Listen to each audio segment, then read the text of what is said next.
तेरी ख्वाहिशें थी तुझको खो दिया, मुझे प्यार करना ना आया पिया।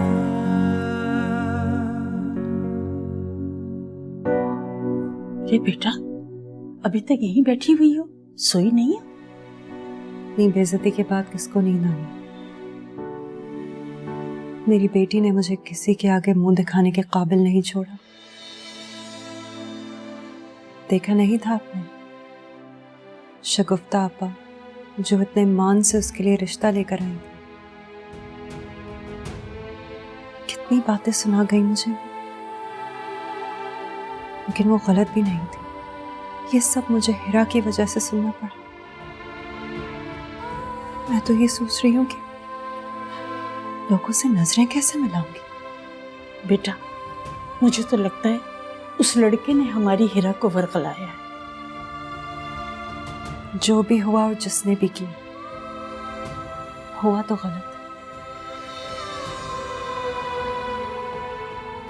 मेरी सबसे कीमती चीज मुझसे छीन ली। वो मुझे सबके सामने अपने पैरों तले रोंद कर चली गई।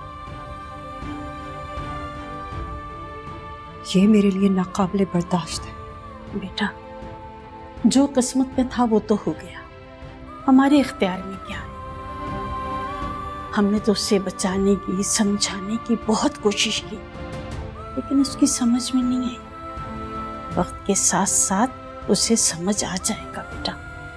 वो वक्ती तौर पर तुमसे बदजन जरूर है, लेकिन तुम माँ हो उसकी, वो तुमसे नाता कैसे तोड़ सकती है? आप जाकर सो जाएं, मैं भी बस थोड़ी देर में आराम करूंगी। नहीं बेटा, मुझे नींद कैसे आ सकती है, तुम बताओ। आप जाएं, सो जाएं। मैं थोड़ी देर अकेले रहना चाहती हूँ। अच्छा ठीक है, मैं चली जाती हूँ। अगर किसी चीज की जरूरत पड़े तो बुला लेना बेटा।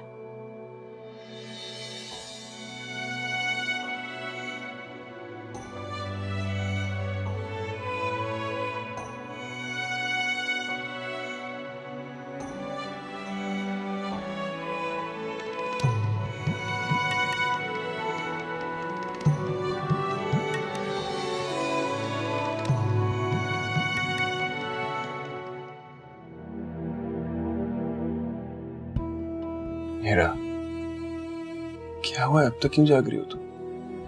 कुछ नहीं। कुछ तो हुआ है, बताओ तो सही, क्या हुआ? तैमूर, मेरा दम घुट रहा है, सांस नहीं आ रही, बहुत गर्मी लग रही है। मैं खिड़की खोल देता हूँ तुम्हारे लिए। कोई फायदा नहीं होगा, गर्मी तो फिर भी लग रही है ना। देखो हिरा, अब जैसा भी है यही हमारा घर है। तुम्हें किसी ना किसी तरह यहाँ एडजस्ट तो होना पड़ेगा ना, वरना तो बहुत मुश्किल हो जाएगी। मैं कोशिश कर रही हूँ, मुझे एसी के बगैर सोने की आदत नहीं है। इनफैक्ट मुझे अपने कमरे के अलावा कहीं और नींद नहीं आती, बस इसलिए। मैं कभी सोच भी नहीं सकता था तुम्हारी मामा तुम्हारी तरफ से इतनी लापरवाह होंगी। उन्होंने कैसे तुम्हें इस तरह जाने दिया अपने घर से?